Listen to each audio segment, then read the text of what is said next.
Any honest individual knows Biden is and was incapable of being president. Last week, more evidence came to light that due to Biden's inability to be president, the auto pen was not under his authority, and therefore, many of the pardons may actually be void. Before I get into this, please, if you enjoy what you hear in this video, then like and subscribe to help build this kingdom. We all know that Biden's mental capacity was degrading like used toilet paper. I'll lead an effective strategy to mobilize true international effort to pressure. Best way to get something done, if it holds near and dear to you that you like to be able to. Anyway, we're going to seize their yachts, their luxury homes, and other ill-begotten gains of Putin's kleptocracy. Kleptocracy and the guys who are the kleptocracies. And on top of this, many things went horribly under his regime. Antifa and BLM riots increased with no accountability. The Bagram Air Base pullout from the Middle East failed like the one dude who knocked up Snooki. Sex tapes were made on the floor of the Senate without arrest because Aiden Jarofsky was literally riding for Biden. Individuals who did nothing wrong before, during, or after J6 were unlawfully arrested and imprisoned like journalists such as Steve Baker and Owen Schroyer. His regime used the FBI to pressure big tech companies to censor American citizens on subjects like the Hunter Biden laptop scandal and COVID-19, and so much more. Unironically, we actually lived under a definitive fascist regime, however temporarily. And on the way out of his presidency, numerous people were pardoned, including himself, his son Hunter, Peter Schiff, Anthony Fauci, the entirety of the J6 committee, and so many more. Now, I don't know about you, but when someone tries to absolve themselves of any punishment on their way out the door, that flag is so blood red it speaks fluent Mandarin. And of course, this has led many of us to put two and two together, because the auto pen, which I think is fair to say most of us didn't even know was actually a thing up until recently, is now in the spotlight. Now, to be brief for anybody who doesn't know, the auto pen was originally a polygraph to replicate signatures initially used by Thomas Jefferson. The fully automated auto pen wasn't invented until the 1930s and wasn't really even known to be used by the American public until Gerald Ford in the mid-70s. And the craziest part about this tool is that it doesn't appear to have any procedure to use it besides presidential approval. So an incredibly important tool that can be used to sign documents into law is preceded by he said, she said. Now I understand why Trump always signs things on camera for the nation to see. Brief history lesson aside, moving on, the corporate communist media outlets immediately called any inquiry into the abuse of the auto pen as just conspiracy theory, of course. However, Rep. James Comer is the chairman of the Oversight Committee, and he disagrees. In fact, a whole lot of investigating has been done amongst all of these aides that worked under the Biden regime, and a whole lot has been revealed. Whether directly or indirectly, it turns out that Dr. Kevin O'Connor, the then White House physician, pleaded the fifth when asked about Biden's capabilities. The president even mentally fit to make those decisions. And that's why we brought Dr. O'Connor in. And Dr. O'Connor, when the first question we asked, were you ever told to lie about Joe Biden's health? The White House physician, yes. The White House physician, and he pled the Fifth Amendment. So he wouldn't answer that. You referred to him and then two other aides, Anthony Bernal and Annie Tomasini,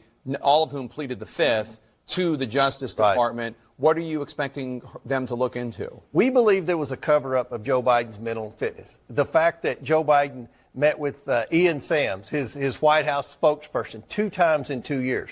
The fact that he met with Neera Tanden, who was his executive secretary, once every month or whatever. I mean, it's shocking. Every other president, President Obama, President Bush, President Trump, they meet with these staffers multiple times per week.